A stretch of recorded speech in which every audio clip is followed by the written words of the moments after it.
to reach inside a receptacle and search for something. Why could we not get through that? It's fucking fully grown adult. That's the actual definition. I'm gonna reach into your orifice.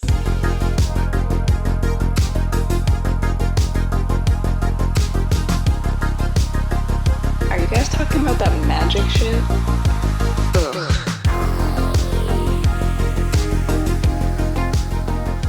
Hello, everyone, and welcome back to The Hard Part, where the hard part is grabbing your buddy's deck. Yes, Okay. Grabbing somebody else's deck to play with. Usually you don't want to play with somebody else's deck without asking them. Always ask before grabbing your buddy's deck. No, I was more concerned about you grabbing decks this morning. He grabs two decks, and he grabs the Black Panther from me, and then Shelob for himself. And I don't know if you know this or not, but without a built-in win con, which Black Panther is not enabled with currently, it just falls deaf upon a wall of spiders. You said that you wanted to play it again so you could see your updates, so I fucking grabbed it for you. Except it's not updated. Let me grab your deck, man. Damn, don't give me the illusion of choice. So the important thing to take away from that is that you should be mindful if you're grabbing a deck for your buddy, okay, or your buddy's deck, or grabbing your deck for your buddy to share, okay? Just be mindful of how they're going to interact together, okay? Don't need any fencing mishaps, all right? That is very true. Did you know that's a practice? Like, scientists got together and decided to name it when chimpanzees would fight with their penises, and they call it penis fencing. Like, they'll hang from a tree, they'll get an erect boner out, and they'll just smack each other's penises with it. Yeah, true story. That is an image I didn't need of Tom hanging from a tree. It's not me. It's the way you did it. It made me imagine you as a monkey, swinging up and fucking. Oh no, it looks more like a dog. Just because they'd they've got a really pink penis versus the gray skin that they have. Every week I have this moral conundrum of things I can and can't put into an episode. And we're officially... Stop saying the good shit at the beginning. Oh, yeah, because you need the stuff. No, we just need to cook up better stuff for later on. That's all. Man. So this week on the Hard Part podcast... We've got things to talk about. We have things to talk about other than penis fencing. So he thinks. Jesus. So we're going to be talking about Deck Spotlight, as always. Keyword Corner first. Keyword Corner, we're going to be delving into some keywords today. We're going to be talking about Tom's Deck Spotlight, which is a functioning computer, I guess.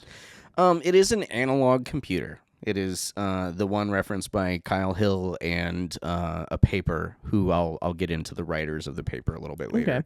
Okay. For those of you kids who don't know what analog means, that means you have to actually do things. Right.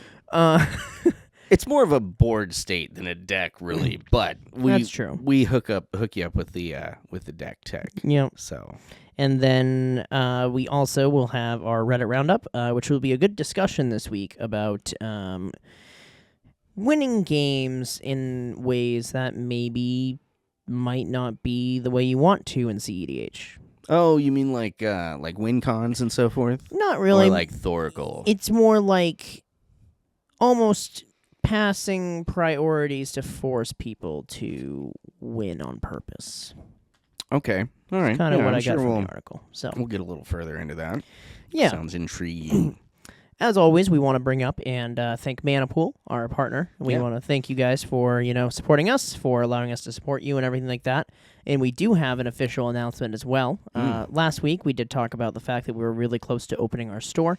Our store is live. Yeah. No, what do you know? It's stupid easy to open up your card store on Manapool.com. Yeah.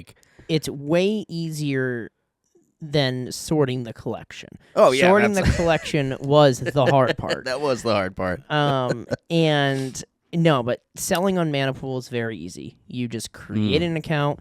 You just go right up to where your username is. You click it, and there's a section right there that says for sellers. You go in there, input your information that you need, connect your payment to Stripe, and then bam, you can upload your cards, put the right rarities, make sure they're not counterfeit, and start selling. Oh yeah. Well, I think that I'll probably do up a little bit of a focus for that next week if I can remember.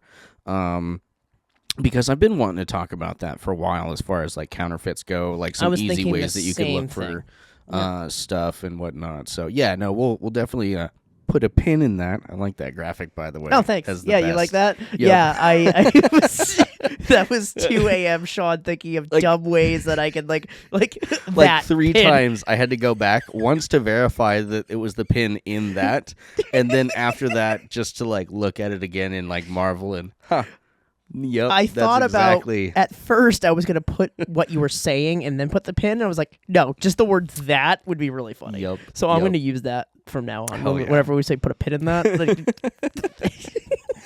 Then we can link the pin to the episode later on that it talks about or whatever. Yeah, exactly. And, find ways to find things by saying Sequoia. So Damn it. There it goes. Another episode gone. But yeah, thank you, Manipool, for sponsoring us, for helping us out, and we're glad to help you guys out. And please make sure, using this link right here, you go to our Manipool store, which is listed as the Hard Part Card Mart. I know. Isn't that marvelous? Oh man, it just rolls off the tongue. It rolls off the tongue. Mm-hmm. The Hard Part podcast is partnered up with the Hard Part Card Mart. Well, I mean, the Hard Part podcast birthed the Hard Part Card Mart. I mean, out of its hard part.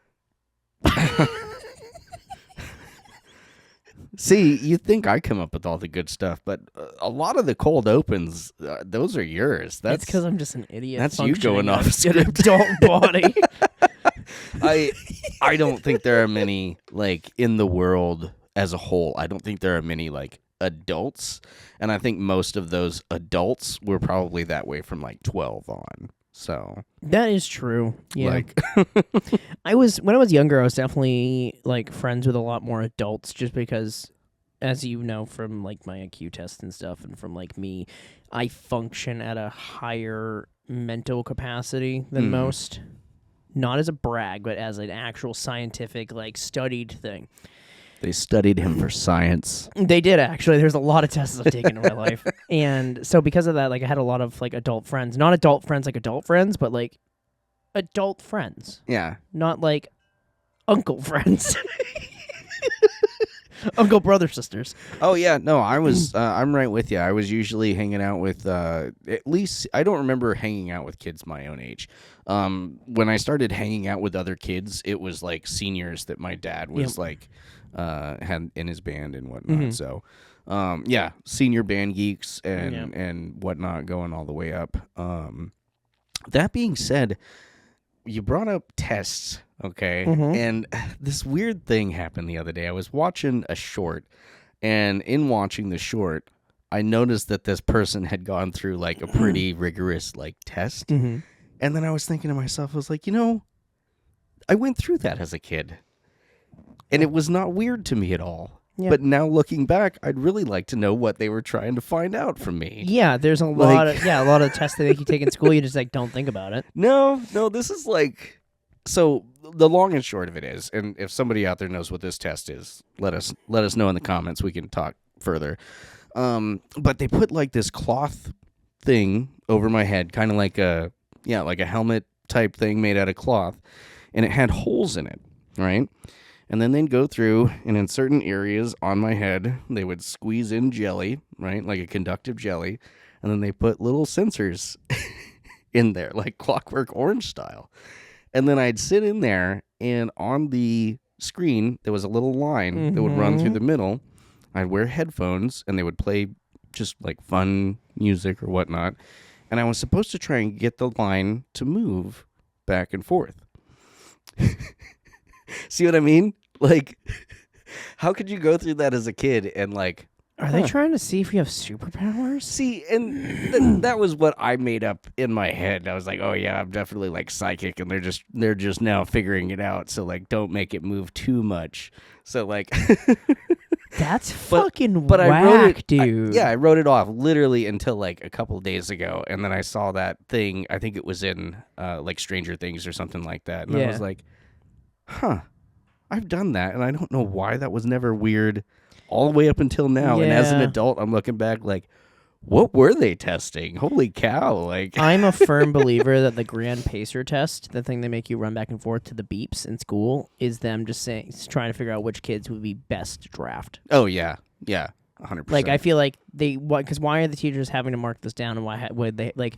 I feel like they have to like secretly send it to the government, and be if like, we "Hey, need to these are the just- super soldiers." if we need to draft just half of these kids, these are the ones that we're gonna need. Yeah, and those ones are going to be the bullet fodder. Yeah, so. we're gonna draft these ones first and these Yeah, ones. the one who made up the excuse of my tummy hurts so I can't run today is the first to die. There's never a time post like 95 where they could reasonably hold a draft. Like Speaking of draft, so the biggest thing about Edge of Eternities, right? We have finalized the list of all of the cards we're getting for Edge of Eternities. It is officially 2 weeks out. Next week is the pre-releases. One sliver card. A single sliver card, so I was wrong about that. It's only one sliver. Yep. Technically two, we got a token.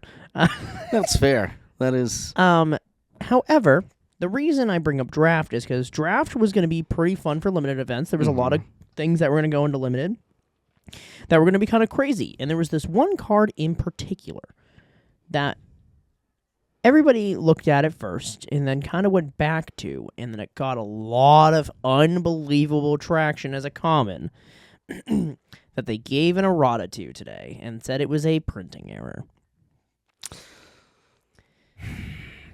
I thought we did the hot takes at the end of the show, Sean. This is an update. This is the update point of the show, and this is an update. This is a functional update where if I open up Facebook, it's going to be, yep, there it is, the first fucking post. So it was diplomatic relations. So diplomatic relations.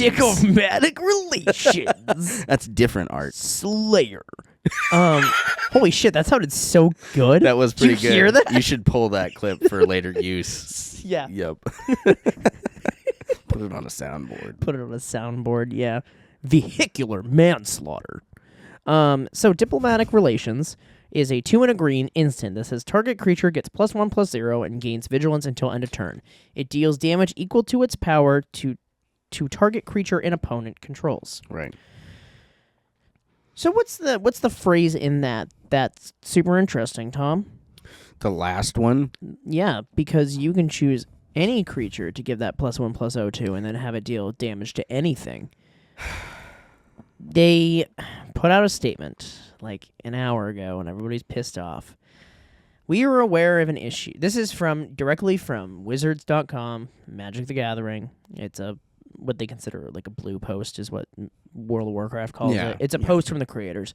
It says, we are aware of an issue in which the card Diplomatic Relations from Edge of Eternities was printed with missing rules text that affects its functionality.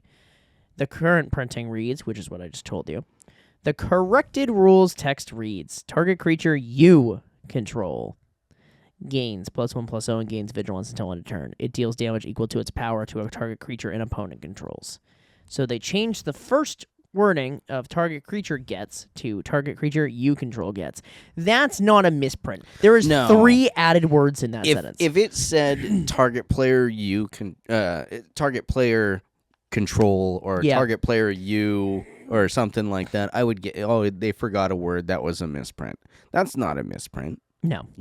Somebody checked that and rechecked that and then printed it and then was still like, oh yeah, this is And then fine. the internet flipped out about it to the point where you didn't want to just go, oh, we can't ban this, so we're just going to change the Oracle text. Which is funny because there is another option there. Mm-hmm. And that's just to leave it. It is a common. Yeah, it's a common in a brand new set and that looks like bad on face and so forth. But printing a card and then immediately retracting what you printed on that card, that's not just egg on your face. That is, like, you're now confusing people. Like, it was really difficult, but I understand them doing it with the crazy stuff like Companion and whatnot. Just doing throw anything they can at to try and fix it. there was an easy route about this, and that's just to let it be and see how it plays out. Is it crazy powerful? Yeah. Okay. I don't think it's going to break the format. And if it does, if an uncommon or if a common like that can just break the format, then I hate doing this because it comes down to it, but maybe somebody needs fired. Like, I'm sorry. Like, I know that mistakes happen and so forth, but people get fired too. And Yeah, you know, in everyday like, job. Here's the thing, right? For me, looking at that card, you realize now that I hope we open one so I can frame it because they're going to put out another printing of it that's going to have the right text on it. But the opening weekend of Edge of Eternity's drafts are going to be unbelievably confusing. Yep. Specifically for new players who don't read this stuff. Yep. Because now they're going to be, it does this. imagine. And then there's going to be people who are going to say, oh, no, it doesn't do that. And they're going to say, but it says this on the card. And then there's going to be the argument of, no, it doesn't. And then they're going to call a judge over. If you run an event with this, especially like a pre-release or something like that. You have to say it at the beginning. I would say not even so much say it. I mean, yeah, say it, but also like have some flyers with the card and say what it actually says on it. Like, you need to let people know about this. Because, yeah, if it says what it does what it says, you're drafting green if you pull that baddie. Okay. Yep. Oh, 100%. Yeah.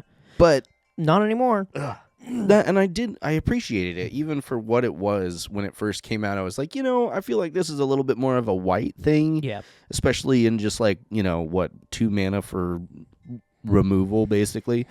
The other downside is they also put 3 bans in ahead of its arena release for Edge of Eternities for Historic. They banned. So it was Historic that they banned it in. Historic, okay, yep. so you could still play these in draft. And yeah, whatnot. but they banned it in Historic, which still is silly because it's like oh, we're gonna print some of the most powerful lands in history again, but then not allow you to play them. So they banned Ancient Tomb. They banned. What were the other 2? I could probably find it in like 2.5 seconds because it was on Reddit that I saw it because it was like the first post and people were pissed. Bans. Actually, easier way. I can literally just look up new bans Magic. And it will pop up the first ones. Magic the Gathering. Sorry, don't bring up Disney Channel shit. I don't know what the fuck that was. Historic. Disney Channel AI porn. That's a weird phrase. Magic Online. Sequoia. Oh, that's really fucking funny. Okay, I can't find it for some reason. However, one of them is Ancient Tomb, which is really funny because they literally just put out their own shit and then just like stomp on it and they're like, you can't use that. Yeah. But Ancient Tomb is a problem. Ancient Tomb is a problem in any format that it's allowed to be in. It's very good. It's very good. And it makes sense that it's the chase card, and it makes sense that it's already selling for like $1,000. Is it really? Yeah. Bam. Pre-sale. Oh! That's wild. Final update from releases and stuff. We talked about the Sonic Secret Lair that came out and the chase for the Lotus Petals, and I was talking about the fact that they were probably going to be expensive because they're 30 Lotus Petals. They are fucking they're like expensive. $500 a pop, aren't $500 to $5,000 depending on the color you get. The green is the most expensive, Of followed course by it is. the diamond color, and then the rest of them kind of trickle down to $500. But yeah, the green is sitting at like $5,000, and it has confirmed sales on eBay. They have actually sold. So you know what's fun about my car? A little while back, I got a bunch of emeralds, and I like sprinkled them around in like the cup holders and whatnot. So if you're just like cleaning it out, because it's called because you have a Sonic, yeah, right? because I have a blue Sonic with white mirrors. That's so funny. The I'm gonna run with it. So I did end up securing a secret lair for us to be able to open, and It was the commander one, so that's pretty cool because I get the super state card that I can throw into Ishin and prove you wrong on the fact that it will be good in literally any deck ever because it's fucking insane. Especially with those recursion cards that I found. Those aren't bad. They make it better. But I just personally have an issue when it comes to auras. They're not amazing. It's really good when you Very throw the phasing out rope stars on it because now you just can't fucking touch it. That's good. Yeah, that's why I also. But that's why that's good. Yeah, because it's like, oh, I just take everything. But yeah, so I did that. I'm hoping every time I buy a secret lair, whenever I get the special bonus card, it's always the common one. I'm hoping for fucking once I pull the special one. Like, I need a lotus petal for Ishin anyway. Like, I literally need one. And it would be so fucking cool to open up a fucking... If I open up a green one, though... Yeah. Sheesh. Yeah. What do the kids say? Ice in the veins? Why? I don't know. That's the thing. They go, sheesh. I Ice in the veins. I think it was... I'm going to get so much hate for this. It was either LeBron or Kobe did it in a basketball game where they did this, and it's like ice in the veins. Oh. They're like, sheesh. Yeah, it's like a... See, I'm wondering if people are, like, shooting up the wrong kind of meth or something. No, like, ice. It means something. Ice in the veins. It means extreme coldness or calm composure or demeanor. The phrase is often attributed to the basketball player D'Angelo Russell. I was so wrong.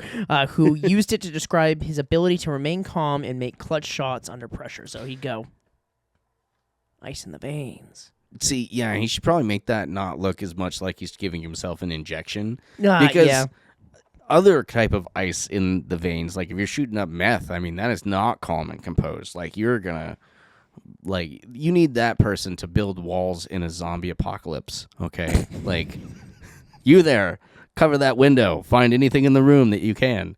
Unfortunately, it's probably gonna pull the wood from right here to cover up the window, but job's finished, so...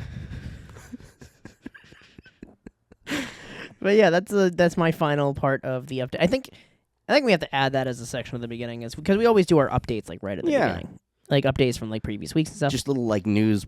This week on the Magic the Gathering updates with your hosts Tom Gordon and Sean Welch. Dun dun dun dun. Hello and welcome back to the Hard Part Podcast updates. And fuck you, San Diego. Why would you say that, Ron? Why would you You're say my that, hero. Oh, dude, I love Anchor. Do you not watch Anchorman? Anchorman's so good. Okay, cool. I was gonna say, if you didn't know what I was talking about, we I know have to like Anchorman. cut this episode, go watch Anchorman, and we can come back. I know Anchorman. Okay, Don't worry. So we'll go over to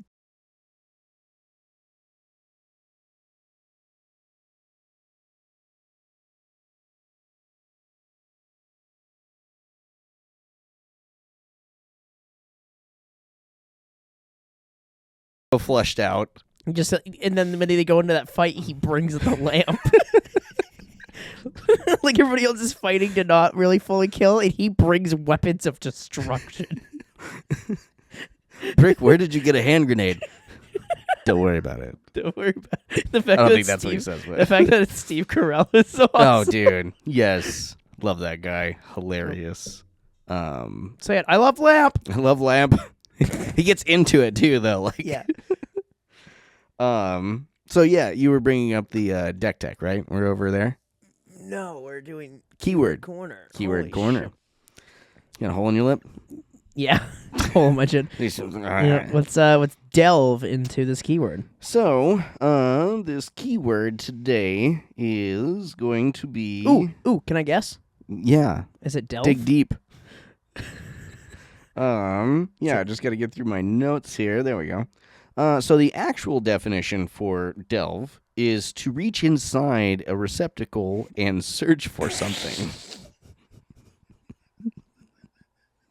Why could we not get through that? It's fucking fully grown adult. That's the actual definition. I'm gonna I think, reach you into know, your orifice.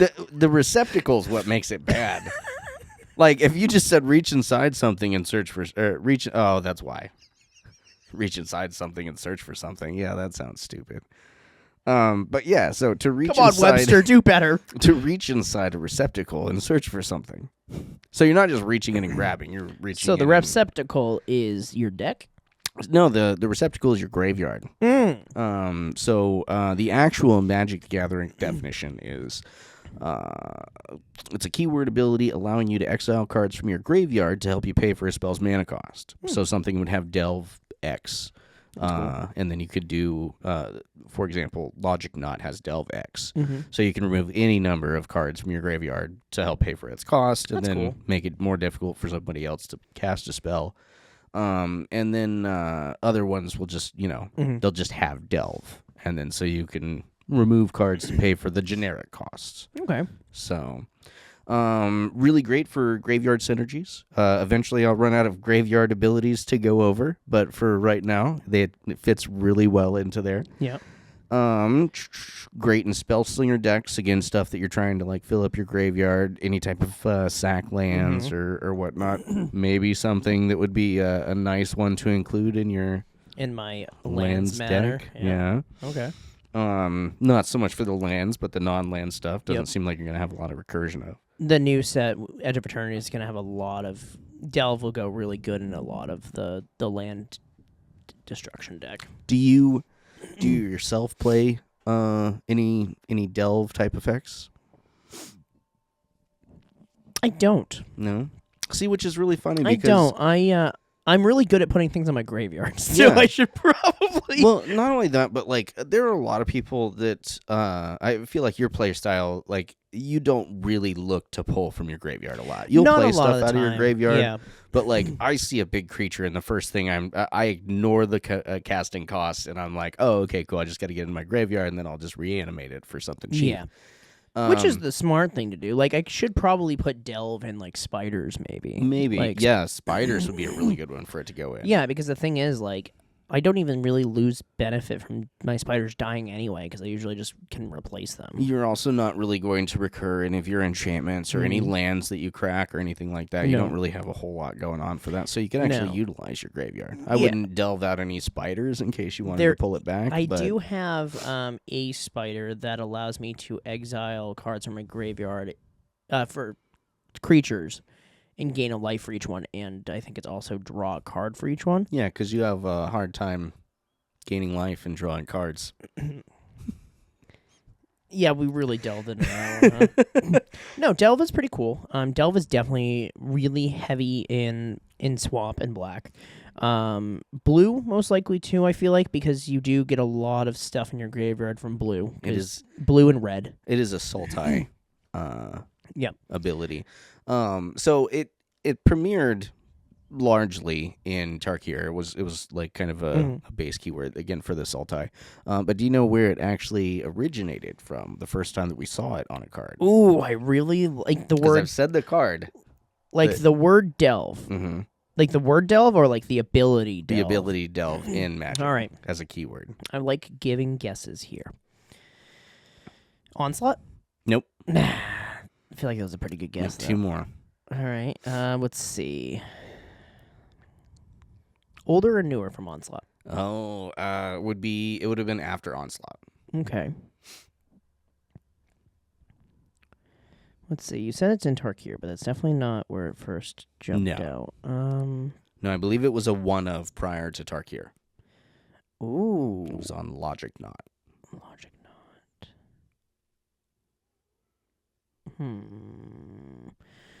Let's go Mirrodin? Nope. Give you your last clue. It was in a set that showcased a lot of one-ofs as far as ability words. That doesn't fucking help. It does. There was one set that like experimented exclusively Urza's with future Sight sets. Yeah, it was Future Sight. Okay. It was printed on Logic Knot in Future Sight. And then we didn't see it again until Tarkir. Okay. But yeah, it makes a lot of sense for the Sultai, especially once you get into the play style and so forth. Yep. I I don't care what anybody says. Future Sight was a really cool set. Oh. Get off our backs. Well, not only that, I mean, look at the beautiful things that came out of Future Sight. Like we had Tarmogoyf, Logic Knot, Bridge from Below. Yeah. Arcanium Wings, which I threw in Rise Aura deck. Swap? What is that crazy shit? Sacramite Mirror was really cool. Oddly enough, if you ran blue, I would say run Aura Swap. Yeah. Because it goes really well with Aura Swap? Delve? No, your card, your aura that you want to put on. Oh, yeah. Because for like 2 in a blue, you can be like, okay, cool, we'll just put that on there now. Yep. I'll do it in response to attacking unblocked. 9/9 flying first strike, vigilance, trample. Damage to everybody. Yeah. Cute. Wild. Yeah. But that's yeah, really no. cool. So it came out. Future Sight had. I may actually. That would be a really cool set to see, like a full set of like all of them together, because it was a lot of fun to draft. I think everybody, at least one point in their life, has randomly gone through their bulk, if they've been playing Magic for a while, and found a random Future Sight card. Oh, yeah. Because it sticks out like a sore thumb. Mm-hmm. But, like, all of them together would be cool. That, and I like when they come back and, like, reuse that weird card frame. And I did like that. Like, for that set, it made sense. Like, people obviously hated it because it was different. But if you look at the weird borders we get now. I was going to say, free. It's nowhere near some of the other crap that we get. We're now moving the names of cards to the middle of the card with some of them. These new ones have names in the middle of the card, or technically in the lower. Yeah, they basically put it right where the land title would be, and they moved the land title into the box. Mm-hmm. So, like, sometimes I wonder if they just get like an outline for that beforehand. Like, let's see if we can just not put the card name on the top. You guys just mess with it because they got rid of the set symbol now too on them.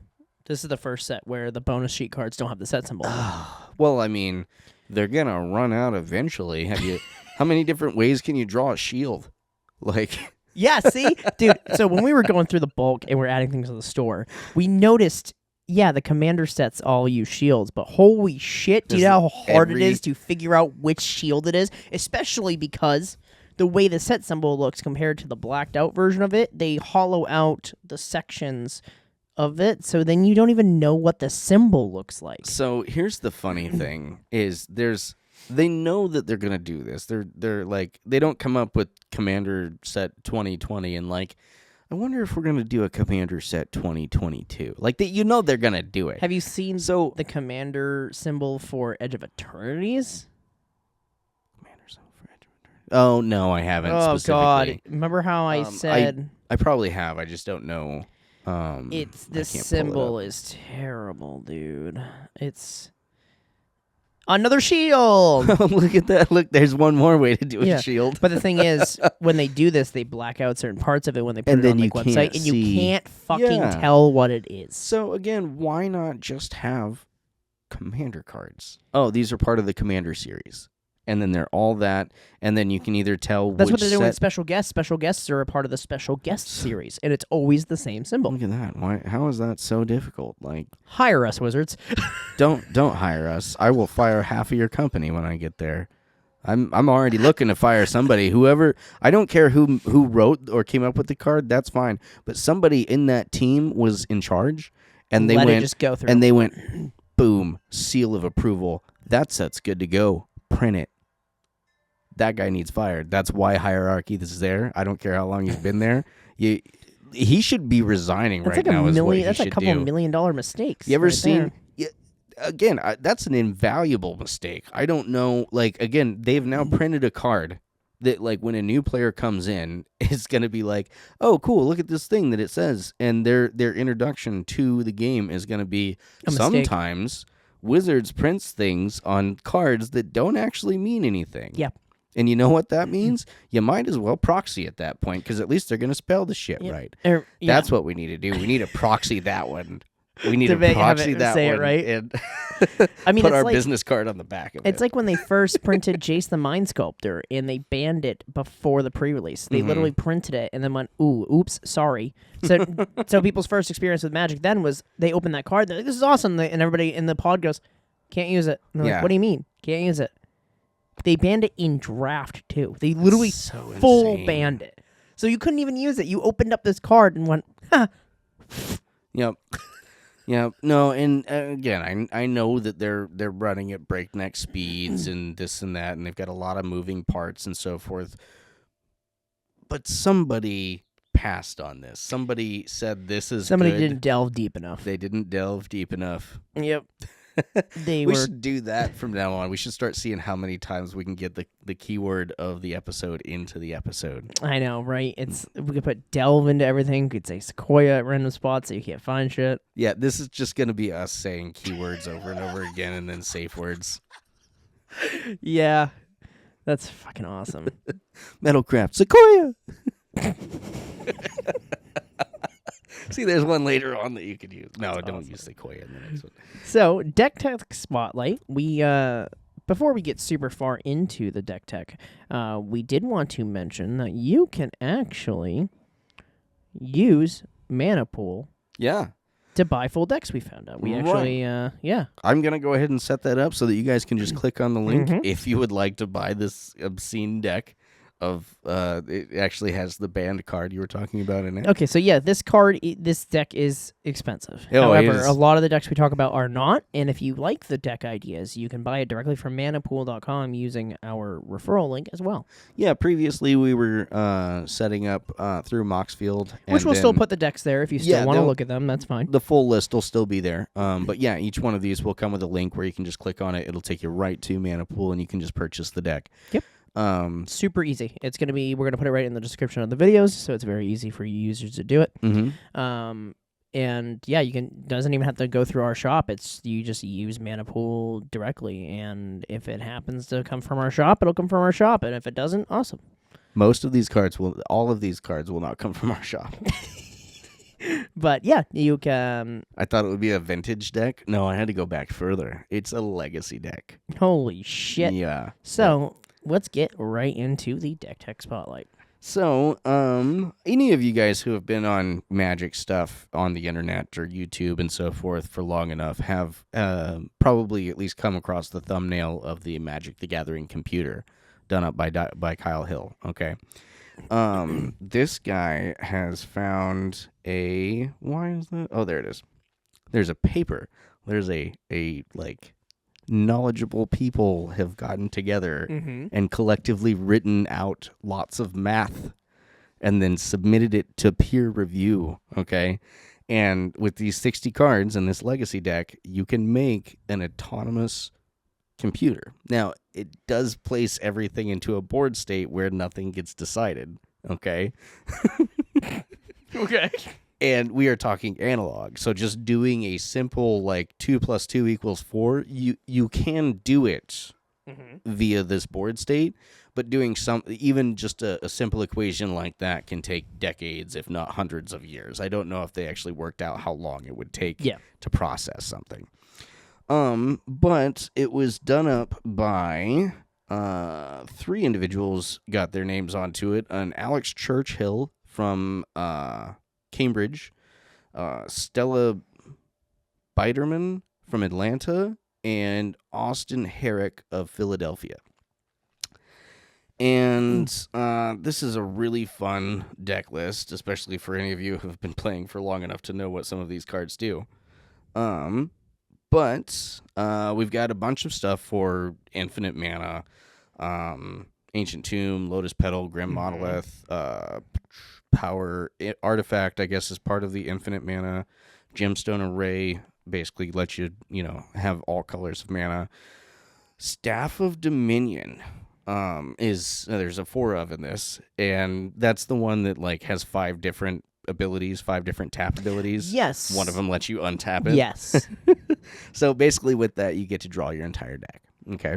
Because you get to infinite mana, draw your entire deck, and then set up this strip of tokens, basically, that is their power and toughness tells you how far along they are on the strip, and it can change the power and toughness up and down on this strip by 1 each time.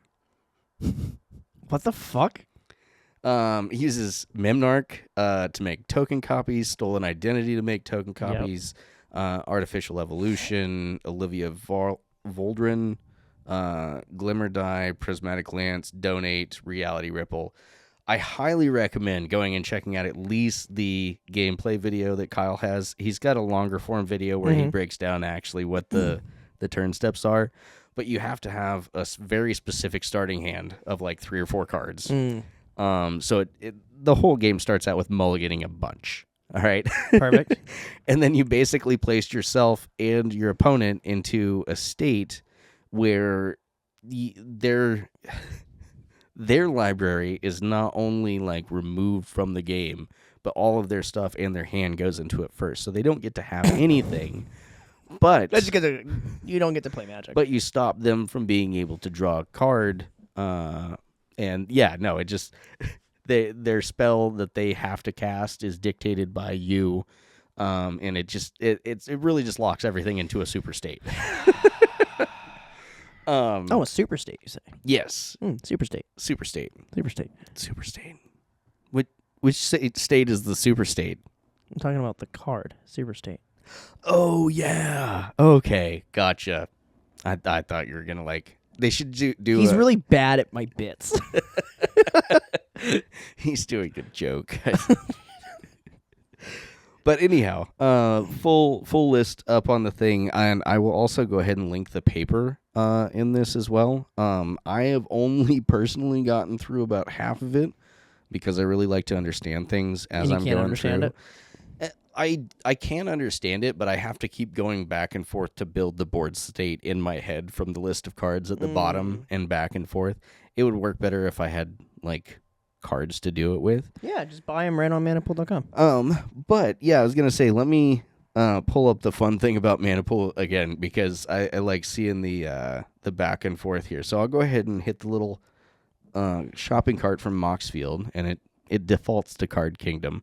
And Card Kingdom has the wrong deck. Hold on a second.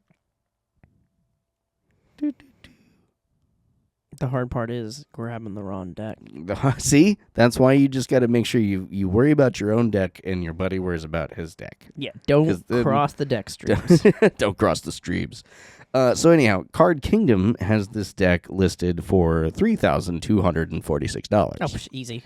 But Pocket change. if you go over to Manapool, you can get it for $2,191. There we go. Right? And it supports us. That's $1,000 in savings. That's like that's a pretty chunk of change. You can buy yourself a Kaladesh Invention Soul Ring with that money. That's almost a 30% savings. Yeah. You can buy any Kaladesh Invention you want with that extra $1,000. Yeah, and then just put that in there in the place, or buy 4 of the new fancy Ancient Tomb. Throw those guys in there. Throw those right in there. See, there we go. We just built. But with that extra savings, you can just buy a whole card. The long and short, because I have seen all the video stuff that Kyle Hill has done for it. Mm-hmm. The long and short of the reason for the paper was just to show how complex Magic the Gathering can be, that there is, in fact, a way to do like an analog computation. Yes. Using cardboard. Yep. Which is insane when you think about it. Like, that is absolutely... Computer people have made non-computer things computers a lot. They have. For example, like the guy who made all of his ROMs play music. Mm-hmm. Like, that's another way, using things that normally don't. We just need... Yeah. We should do that with rap. That's what our rappers should do. They should be like flipping cards and like, and we'll sample that, right? So, the way that sounded, have you seen the SpongeBob episode where all of the animals are making music, where it starts to the and then it goes da da da da da? You know, I have to admit, I haven't seen a lot of SpongeBob. Holy shit! I need to like tie you to a chair and just We like could just sit down and I need watch it. to force feed you some SpongeBob. You really don't have to. We could just put it on in the background. All of the memes, by the way, come from the first like 5 seasons. Yeah, Every single, the rest of the newer stuff, like as it went, was like there was some good stuff, but all of the memes came from like season 1, 2, and 3, and then some in 4 and 5. I think that's where I got off wrong when it came to SpongeBob, is because it wasn't really for my age group when it was out, and by the time that I started watching it, by the time my kids started watching it, it was after the movie, and I feel like it's probably a very different show. It's like Rick and Morty season 5. Yeah. Like, oh yeah, you gave us 11 seasons. We can just do whatever the fuck we want to now. Yep. Continuity and cool stuff going. No, we don't care anymore. We lost our heart. Yeah. Which is fine. You can let something die. Just because somebody's, kind of a piece of garbage doesn't mean that, they didn't make something cool. But then at that point, if something loses its heart, you just move on. Just move on to something different. Yeah. I'm still a firm believer they need to make the interdimensional TV That's its own show. They could have ran with Holy that. shit. But Every again, episode is a different show. Again, though, how much of that came from, what's his name, Roland? Yeah. That was the one that got canceled and whatnot. Yeah, but hi, I'm Ants in Your Eyes Johnson, and I've got ants in my eyes. Have you ever had ants in your eyes? Because I do. How much of that was that guy just getting drunk? Dude, Like, oh, okay, this is a really great idea for a show, but then, like, you take him out, and then it's like, well, that was kind of where all the ideas came from. Like, yeah, because he literally would get shit-faced to play Rick and read the lines. Yo. Like, which method acting was a great idea for that. Like, that did so well. It did, but again, like, that... Don't destroy your liver to do it, though. Well, I was gonna say, I think that's my thing is, like... alcohol is a very, like, damaging thing. Mm-hmm. And if you have to do it for work, then it becomes, like, hazard pay and so forth. That's actually kind of true. Like, movies don't even make you smoke cigarettes. You can get, like, a clove or That's what that. I did with, when I was on the TV show. Mm. For those of you who don't know, I am actually a registered actor through the Acting Guild. That's not the direction I thought you were going to take with that. No, and I'm on. So you're part of the Film Actors Guild? Yeah, I was.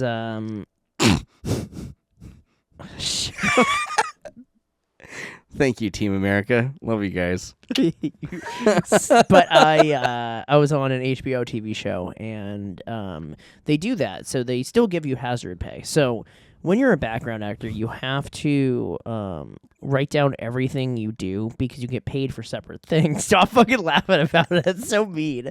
I'm just debating if I should go into the conversation that we had the other day about your headshot for it. Oh, man. But I'll leave that one. So...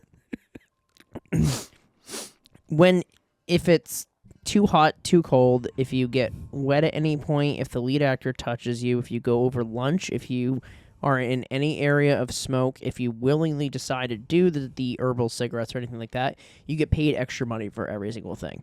I was on set for 2 days and made $16,000. Oh, because you were just like, yeah, it's whatever. I was like, I'll do fucking everything. You dude. can touch me, and I'll smoke a cigarette while you do it. And yeah, literally, like, I was in a room filled with smoke with an herbal cigarette that I would, like, fake puff, and, like, the smoke comes out for, like, 7 hours. So there's... It was like $100 an hour. It was insane. So there's somewhere, like, B-roll footage of you just sitting around smoking a cigarette? Just, yeah. Forever. Yeah. Whoever has that, contact it was me. It was so much. And then when the lead was walking down the train engine at one point, he has to like struggle and stuff like that, and he touches my shoulder, and I get paid extra for that. I was like, "Fuck you!" Very nice. Like the other background actors were like, "Oh man, like it's a real thing. It's like a couple $100." Like, every minute you're over your lunch, so they set us time for lunch. We went 30 minutes over from when we were supposed to have lunch. Right. It's like $50 a minute. Jesus. Yeah. Man, that's so crazy. Yeah, that's why they're so like adamant about break times and stuff, because Yeah. they legally have to through the film association like pay you and stuff for that. Yeah, but they don't tell background actors these things. So if you go into it not knowing, you don't get it. Then if you're a part of SAG-AFTRA and you're like a like fully in, right, it's double the amount. Yeah, so some unions do work. Background actors do make a lot of money if you know what you're doing. If I lived closer to like New York and stuff, I would do it more often. Right. Because I had to drive to New York for HBO, and at first they were like, "Oh, we don't know if we want you to because it's a really far drive for you." And I was like, "I don't give a shit. I will be there. I will be there in 5.5 hours." Yeah. But a lot of the times, these background actors are like quick casting calls. Like, can you be here in the next 30 minutes? I've seen a lot of those. There's I'm part I have a of, friend who lives just on that. I have a friend who I met nice. on the show, who that's what he does for his full-time job is that stuff. Hell yeah.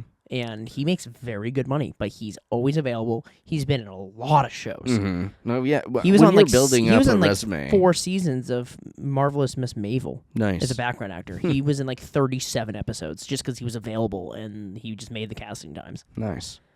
Yeah, I mean, again, you're talking about losing $50 a minute for each person, Yeah, mind for you. each person. So, and that's if yeah, the people people that- remember too. People that show up on time, yeah, Yep. come on out. Mm-hmm. Hell yeah. But yeah, so it's one of those things where, yeah, the Film Actors Guild. Yeah, no, the closest I ever got was I did an interview shortly after I got to Portland. That was, I think it was supposed to be on like damaging like the ways that people use their phones and so forth. And then they because they videoed me for like an hour just on my phone. Except I think I was a lot more like countering what they were trying to go to like, oh, everybody's into like brain rot and so forth, and then they get me for like an hour and I'm in there just like making fake magic cards or making like my own custom magic cards So here's through our Artificer and writing Here's the articles. thing, though. You were still using your phone in damaging ways because you're playing Magic the Gathering. No, again, it's more than just I wasn't even playing. I was like actively man. creating something. Actually, I think I had made a card variant or a card version of the lady, the goblin lady with all the stuff in her back yeah. on. Oh, you lost your bear! No, don't forget this one. Yeah. Yeah, so I made a little functional version of her. So Joe said Mm. that we should have a live sapling of a sequoia. I haven't responded because does he understand how big sequoias get? That was a good question because I don't. Yeah, no, that's not. Sequoias are fucking giant. They are, gigantic. but there's also the ancient art of bonsai tree growing. I love bonsai trees. We could have a bonsai sequoia. That'd It be would fun live as several shit. hundred years. That'd be fucking dope as shit, dude. Might That'd as be well. so Yeah. cool. Yeah, we'll get a sequoia, a little bonsai sequoia, and then you should see if you can order one of those. It's probably like $4 million or something. Like, A bonsai sequoia. You know what? This is for it. Bonsai sequoia. They fucking exist. how much? 22 off Etsy. Giant Holy sequoia bonsai shit. starter. Yeah, Really? dude. Dude. They're called giant sequoia bonsai. So the problem is, they're still this big. Oh. They're a floor plant still, Oh. but they are. Yeah, that's a sequoia bonsai, That's pretty rad. dude. That is I would get that for the studio. Talk about air quality. that's dope as shit, dude. Right? Thanks, Joe. Fuck yeah. Giant sequoia progression. Now I'm gonna go down this fucking. Look at these. Look at these things. Those are cool as shit, dude. Those are rad. Those are like 600 pounds. Yeah. I was like, we'll have to get a really small one. Yeah, apparently it takes like 20 years to get it that big, though. And the hard part is getting a sequoia that fits in your front door. Or the back door. What if it gets too big in the house? We'll just Wow. keep it in the basement indefinitely. It's a mini Eventually, bonsai forest of sequoias. The world will pass on, and this sequoia will reach up through the house. Yeah, that's 40 years old. Is that little forest?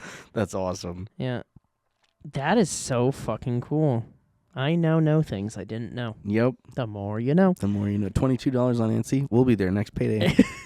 I still have up there Japanese bonsai maples. Oh, cool. Seeds that I've yet to actually plant because I'm Yeah, nervous dude, to. trees from seeds are Yeah. they fucking take forever. Is what they do.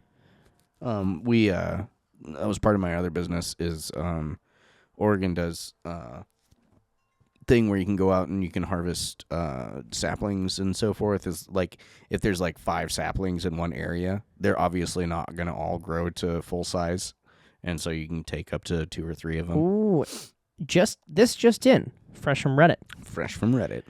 On Hasbro Careers, they are hiring a Magic Judge program manager. Interesting. You should apply. 5+ years of experience in event coordinations, which I do have. That deep knowledge of Magic the Gathering. I run a podcast, motherfucker. Strong understanding of Magic's organized play ecosystem. It's garbage, so of course I know it. Proven ability to build systems and programs that scale globally. You just errated a card before it even came out. So, yeah, I'd say it's a heaping pile of shit right now. Outstanding communication, conflict resolution, and collaboration management skills. He can collaborate, and he can manage communications. I don't want to live in fucking Renton, Washington. Oh, yeah, no, you don't want to do that. If it's not a work remotely, trust me. Renton, Washington. Not only is it Wizards, okay, but even with whatever they're planning on paying you, which is probably like $40,000 a year, at least after fucking cost of living in Renton, Washington, you're definitely not going to enjoy So the area is beautiful, okay. But let me tell you what, there is just the biggest pile of garbage people from like Kent, Washington, all the way down to really all the way down to Oregon and maybe a little over the border there. But from like Kent over to fucking Tacoma, just the only decent part that they have over there is the guy who did the Colt 45, 2 zigzags. So everybody's saying they're like, oh, the salary range for this is really low for what you're doing. Yeah, it's 102,000 to 162. Yeah, that's a lot lower than what they'll be doing, but that's $162,000 a year to judge Magic. Look at the rent and the cost of living in Renton, Washington, in Seattle. Yeah. But there's a housing epidemic there like you wouldn't believe. It's kind of crazy. Yeah, it doesn't say that you have to live there. But yeah, it's nice to see that they're actually like hiring somebody for the judge program though, because that means they're actively going to start working on it. No, they should do what they should have done at the beginning and not have anything to do with it. We couldn't bring up a bigger conflict of interest. I mean, that is true, and some of us here are very familiar with conflicts of interest. So, our Reddit roundup for... Just so you know, it's not me, okay? He said that like I slept with somebody in the past or whatnot. I'm true. Happily married for a lot of years, so... Ooh, did I accidentally lose our Reddit roundup? Oh, no! It happens sometimes. Well, let me know if you want me to ad-lib, because I got something I want to talk about, too, before we close go up. right ahead, and you can talk about it first before I do that. I do a long-form article on Facebook twice a week right now. I've gone to calling it TLDR, just kind of because these are ramblings that I have. They're not really anything that I'm trying to like promote outside of perhaps this particular thing. But the reason why I bring it up here is because any of you guys that are watching, even if you don't read the article is basically just a long-form deep dive into a Magic the Gathering or Magic the Gathering adjacent short from either YouTube or TikTok or Facebook. Usually if somebody's posting on one, they're posting on all three. But so far it's just been ones that I've found on Facebook. But that being said, if you guys run into like a short form video or anything like that, if you guys just want to like link it to the podcast email, maybe even throw like a hashtag or something in it in the thing about TLDR or whatnot, so I know what it's going towards. I'll do some research on it and a deep dive. I really like the smaller amount of material going into it, the better, and preferably from things that have like less than 1,000 likes or whatnot. It's just stuff that's like really kind of lying low in the feeds. I like to bring not only focus to that, but then again, that one guy, I think it was one of the first ones that I had done one for, was looking for that one particular wall art of that Final Fantasy card. Which I need to actually reach out to. I think he's more active on TikTok because I've tried reaching out to him on YouTube and I haven't gotten hold of him. So, but we haven't gotten any updates on that either. So, yeah, it's definitely like the smaller things. And I'm not asking anybody to read this. They are too long, didn't read intentionally. I try and expand out what I'm talking about while I'm going into it, just to kind of keep some wind to it. But it is substance, and I do enjoy doing it. So if I'm having a rough time finding a video, it's really nice to see what you guys are seeing out there, especially on the lower ends. So yeah, absolutely. So I still can't find it, which is really weird considering it was like brand new. But that's fine because I found one that actually kind of sounds more interesting, which is this is actually a little bit more interesting. Okay. So from r/EDH from u/ADHDPI. Is ADHD again. Yep. Is it king making to punish someone on the way out? Yeah. Well, I think we should define what king making is. Or I'm supposed there was more. Okay. That's the name of the article. You haven't even let me read the damn thing. Sorry. That's what happens when I have 2 Red Bulls before we start, because I really got to take a piss now. Was in a game recently where as a player being killed. Oh my god, what was in a game recently where as a player was being killed, they spent the last of their mana to kill the commander of the player attacking them. This wouldn't save them, but it would make it a bit harder for that player to go on and win. The attacking player got super salty and a little bit hysterical in a casual game, saying that it was king-making, and if you can't save yourself, you shouldn't interact with the board. I wondered what the wider community's view on this is. Personally, I feel like maybe outside of CEDH, if you are able to do something at instant speed on the out, is it a fair game? Yeah, it's fine. Why wouldn't you? So, when I imagine a Commander game, I'm imagining a battle royale free-for-all with 4 people, okay? Now, in that scenario, could you imagine, like, seeing a wrestling match? And I'm going to use some old names here, so just let me run. But you've got, like, Big Show in the corner. They like, call him the Big Show! Yeah, like choking out, like one of the Hardy Boys, and then the third person in the group like looks over at the Hardy Boy who's being choked out at the last second. Is like, stop hitting him. He's gonna fight me next, and if he has to fight me a little bit damaged, I mean, it's not you're king making. Okay, leave him alone so that he can come fight me at full strength. No, that's the stupidest thing I ever heard of. Yeah, you want it. You as a player people need to be weakened before they fight you because you're trying to win.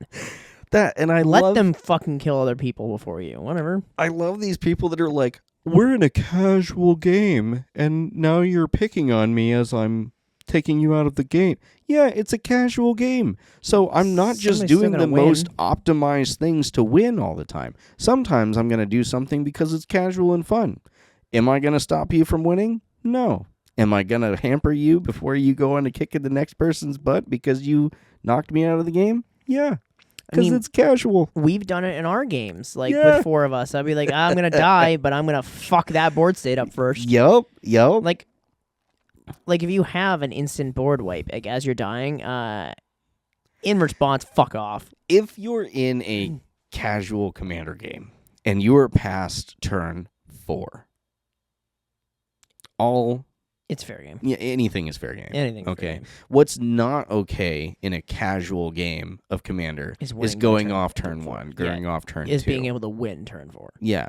It's turn 3. I'm not winning, but there's nothing that you can do to me from this point forward. Yeah. That's not casual. No. Okay. Who cares if it that's kind of the thing that you need to do is you look at the rest of the board state and sometimes you do that because it's the last hurrah.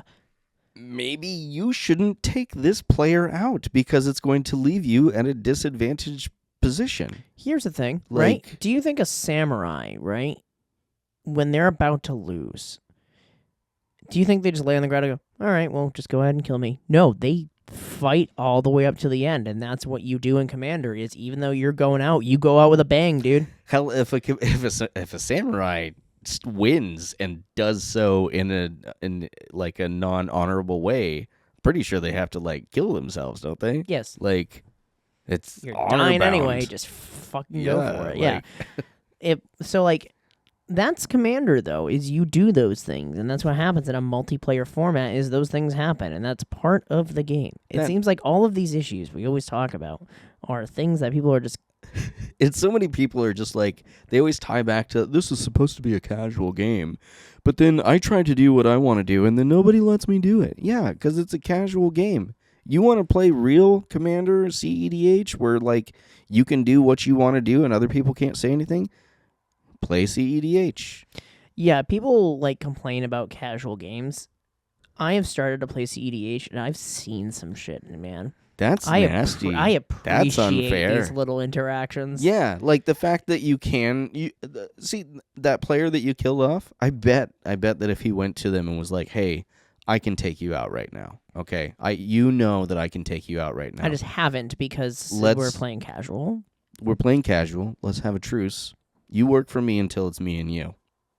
Boom. Now you went from not being able to win next turn to now you got to figure out how, after you get this guy to fight those two people, you're going to take that guy out. Yep. Okay.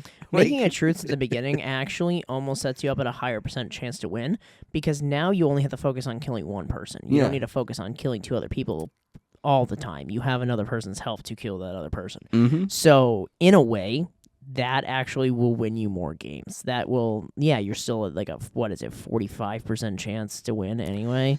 You have a 33% chance immediately when you sit down at the table to win. And it is Commander. Okay, so keep in mind, all right, that if you're making a truce with somebody, all right, that is not binding. That is not legally binding. That is not okay? legally binding. You and can immediately fucking wipe them off the board if you need to. If they are playing ninjas or warlocks or blue. Yep. That they can change their mind at any point. So the thing is, like, you notice a lot of these issues we talk about always come from Commander, and that's because it's the way the format is. Like, you won't have these things like come up in Standard and stuff because it doesn't exist. Standard, you're going 1v1. You're going for the throat. That's it. There is no politics. It's who can finish this game faster is what it is. Commander, there's a lot of back and forth and a lot of things like matter and like. Sorry, I get Magic the Gathering TCG like notifications all the fucking time now. Yeah, I get so many things from Draftism, which I appreciate because I read so many Draftism articles anyways. I might as well just have them let me know when it comes in. Reddit's like, here's a Magic the Gathering article for next week for you. And I'm like, thanks, I won't remember. The ones that irritate me are like Temu, when Temu's like, hey, you won this thing. It's like, you know what, if you just sent me a thing and you were like, hey, you haven't been in here to buy anything in a little while, see what we've got, I would probably be receptive to that. Yep. But I'm so tired of you saying that I have won something when I, in fact, have not. Yeah. And even if I have won something and you want me to just go collect it right now, I got to spend 20 minutes clicking on the other game that's just trying to play itself. Yeah. No, just I'm sure that it worked business model-wise for you, but my mom not for sends me so many links of Temu things. Like, click on this so I can get points. Please do it. Just buy the thing, dude. Like, I get it down to like 35 cents, and then I'm just like, I'll buy it now. I don't care. Yep. I'm like, stop making me play. I'll buy it right now. I'm not playing this game to have you have what the resources do one more time. Yeah. Like, so with Commander and stuff too, right? They always say the way you win matters, and it makes you a respectable person. You're just play to win. well, you know, it's play to win, yeah, but like Commander's not about that. A casual game of Commander, I think that's the problem that people go into is they're like, I want to play a casual game of Commander. I want to win a casual game. No. You don't get into a casual game of Commander to win. And if you do it in a spectacular fashion, okay? Like, you need to have, like, a super villain-esque showcase way of winning, okay? If you're not doing that, are you really playing casual Commander, or are you trying to just play Commander? Because you can just play Commander. There's nothing wrong with, like, oh, I'm trying to win. But casual Commander is not about winning. It's about creating interesting board states and, you know, doing those weird things where, like, you, the Merfolk player, and the Goblin player decide that they're going to band up, and then there's this fun little narrative where, like, the Goblins and the Merfolk are battling against the Slivers and the Eldrazi or something like that. Like, that's fun Commander. Like, if First off, if you're just getting salty out the get-go, even if you're just being focused by the entire table, like out the gate, and you're like, oh, why is everybody picking on me? You're not there to just have fun. Yeah. Like, even if they're all picking on you, that should be a fun scenario. Like, yep, it should yeah, be. you don't get to play anything, but at the same time, everybody's coming after you. What kind of wild story is that? Yeah. That's hilarious. Kind of on the same thing. We usually don't do 2 Reddit stories, but we have time, and this one also still relates to the same kind of deal about something being casual. mad about that. Yeah. So this one, also from RC/EDH from you/Robbie Harrison, is it frowned upon to save an opponent? So I'm very new to EDH, started about 3 months ago after some friends of mine got me into it. So far, I played a lot with friends and with randoms at the LGS. I really love the format, and the politics aspect has very much absent from traditional Magic. One thing in common with most of the group I play with is that when one player gets ahead, the other 3 will start to band. They protect each other, enjoying fighting back together to mess with that one guy who just put an insane permanent on the board. It's a very fun aspect of the game. Anyway, since I was craving more, I started playing on Spell Table. I had a lot of fun games there until tonight. Basically, the scenario I described earlier happening in a Bracket 2 game. One of the players was piling a lot of value and was becoming dangerous. At turn 8-ish, he played Portal to Phyrexia with Vishkal Blood Arbiter on the board, putting him way in the lead. The next turn, he swung at another player with the intention to kill them. When I stopped it with Condemn, he absolutely bursted out saying how I should have waited for the player to die to do that. He passed after casting a spell on me and stayed for a few more minutes making comments about let's keep playing for no reason before scooping. I was under the impression that Commander was so much less competitive than other formats. Is helping your opponents not customary? I was just wanting to give the guy one last turn. So our poster, 100% in the right. We just did that the other day. Well, Yeah. we didn't do it. You were swinging in with, ironically enough, this is where I found out that Wakanda has no win con against fighters. But I had pretty much established that I couldn't win against Sean. And thematically, I play Wakanda as Wakanda. Okay, we're not looking. If we're gonna win, it's just gonna be a win con card. I'm not beating everyone up. I will defend my. I will defend my land and my territory. But the other 2 players, I wasn't gonna attack, so I was basically just gonna help them. And through helping them, I was hopefully at least going to beat Sean, and then I could bow out for the rest. But you were attacking, I think, Rye. Yeah. And I fogged it. Yeah. For no reason other than to save Rye the damage. Mm-hmm. Like, yes, that's 100%. You should. Yeah, because guess by what happens when you means. do that too is you leave that person open, and now you're gonna attack Mm-hmm. them. Excuse me. So like, it's not a bad play. It's infuriating. Don't yawn. You're going to make everyone tired. I didn't mean to. I don't even know why I yawned. People are going to be like working and listening to us, and they're going to be like, why am I so tired all of a sudden? I'll just cut it out. But no, it's once again part of the game. That's what the politics is, right? Yeah. Yeah, in fact, I was actually thinking about making a group hug deck at some point, a budget group hug deck. Yeah, that's the thing. That is Group hug just- decks exist. That is just about keeping, like, pillow fort everyone. Yeah. Like, we are all going to see who naturally draws their last card first. And that's if I can't find a way to make it so that doesn't make people lose. Yeah. Everyone. Yep. That'd be You so get funny. a platinum angel. You get a Yep. platinum angel. You get a platinum Can't angel. always not win is the name of that. Yep. Can't always not win. Yeah. The goal of the deck will to be like just board state. Everyone lives forever. Yep. But That'll be yeah, awesome. that same scenario, exactly the same as the first one, where people get pissed about supporting other players or like dying righteously.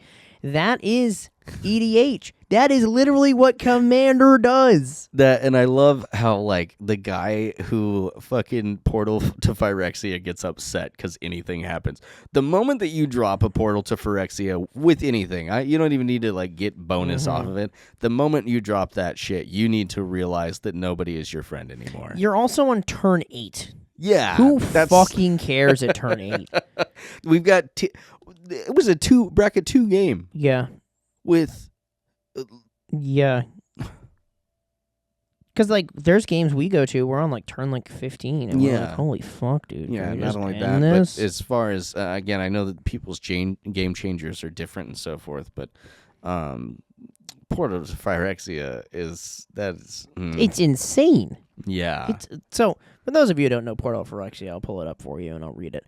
Because Portal to Phyrexia It's like everybody sacrifices 3 creatures, Yeah. and then every upkeep you get to like recur something from a graveyard. Yeah, Portal to Phyrexia is a non-cost artifact that says when this artifact enters, each opponent sacrifices 3 creatures of their choice. At the beginning of your upkeep, put target creature card from a graveyard onto the battlefield under your control. It's a Phyrexian. So everybody sacrifices their shit, and then you just get to play with their You just stuff. keep pulling the best You stuff just from the keep graveyard. pulling the best stuff from the graveyard every turn. Yeah. And he did that and then still quit a couple turns later. So honestly, again, conceding is a game action. Conceding all right? is at instant speed. So it's faster than instant speed. It is split-second speed. And so the fact that you played that card and then the biggest threat that caused the biggest threat to concede, that seems like that was even in a Still like won. game-winning mode. That was still the best option to do. Like Spell table is definitely something that we need to try out and stuff. yes. Because we have the cameras. Yeah. We have 2 laptops. Yep. We just put them next to each other and just drop down and just like... I'll probably want to like run it off the tablet or something. You don't want me to run streaming video on my laptop. That's true. Can you do spell table I on don't know. tablet? I don't know. Maybe. But like, I think you can do it from your phone. I think the biggest thing is you have to have a bigger screen so you can actually see it and stuff. Oh, gotcha. But- gotcha. No, spell tables are really cool, especially if you want it more practice without having to leave the house. That's the biggest thing. Is a lot of people like don't like to go to LGSs because it like takes time out of the day. You have to like really try to figure it out and stuff like that. You can't just quickly be like, I'm gonna play a game at home and then just go back to what I'm doing. See, and I have the idea of like putting some spell table areas in. Yeah. You know, and I saw that for the first time. One of the did you see that video that Ben had done where he went to a couple different stores while he was out?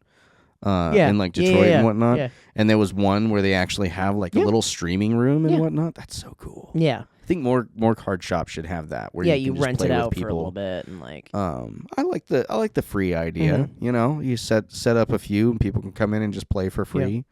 Bring a deck. Yeah, that's true. It's a cool idea. It's one of those things where we definitely need to start recording our Magic games and finding ways to. We need the lapel mics. That's the only thing like really holding us back because we can't play with these in our face. No, no. We could, but it's gonna be a lot of. That and Yeah. I'll do it. I'll do it. But at the same time, like I love talking about Magic and I love playing Magic, but I also I don't know. It's like pack openings. It seems fairly masturbatory for me. I don't really watch other games unless it's like highlights. I watch The Professor a lot, mostly just so I can like hear other interactions people do with certain things. That's the part I like. I'll ASMR that. I'll like put it on in the background while it's going or whatnot and like listen to it. But yeah, I can't. Just sit there and So watch it. boring. Yeah, Yeah. but it's pretty cool. If I'm gonna masturbate, I'd rather just like break out some lube. You know, lock the door. That's why I didn't walk into your apartment the other day. When just walk in. I'm not gonna walk in on you fucking. I said lock the door. Schlong didn't in I? your dong. Like, I'm not gonna fucking do that, dude. Insert picture here. Yeah, I'm not just gonna walk in and be like, "Hey, Oh yeah. oh, you're schlong in your dong, So bro." again, first off, if I'm masturbating, the door's locked. Okay, that doesn't mean that if the door's locked, I am masturbating. That's but- the only time. So yeah. now I know if your door's locked, you're just always masturbating. Yeah, 100%. The whole time. That explains why you have the old man walk, because you can't have it rubbing against the front of your pants because it hurts too much. Right, yeah, no, that's, you ever get the turtle head gets all like snubbed up and then it starts like rubbing on shit? It's like, No, what is No? happening? Usually, like if I get a cop behind me, like, it just, like the whole thing pulls right up in. It's, What are we talking about? grower versus shower. You know? Oh, Yeah. got it. Yeah, you don't ever have that, like, That's fair, actually. cop pulls up behind you and then you're like, oh shit, no, you're too white for that shit. Cop pulls up behind you and you're like, what's your problem, officer? Do you know who I am? You'll have to speak to my father. I run the Hard Part podcast. And he's like, you know what the hardest part's going to be is you getting the fuck out of this vehicle right The now. hard part's going to be Jesus in the shower tonight. I slipped him a 20. He's getting extra commissary tomorrow. I hate everything about this channel. But yes, thank you guys for joining us this week again, as always, on the Hard Part Podcast. Thanks for coming out. We will see you guys next week for episode 17 for more fun enjoyment. And I believe... Nope, not next week. The week after is the giveaway. Oh, yeah. Yep, we've got a giveaway coming up soon. We got all kinds of stuff coming up this There's month. so much happening. Not all only the that, time. but there's this episode. We got one more calm episode, and then we'll have the giveaway. And then after the giveaway, it's going to be gearing up for Atlanta. For It's Atlanta. like right around the corner. Yep. It's going to be some... We'll have updates for that. Next episode is Sean's birthday. Oh, yes. Next week is we are shooting my birthday episode. Oh, That yes. is right. I forgot about that. I was not reminded by both my car and my car company today. I did. My car tells me when it's my birthday, and then my car company sends me a thing. Oh, that's funny. So, But anyways, thanks for coming out, guys. thank you guys, and we'll see you next week. We'll see you next week.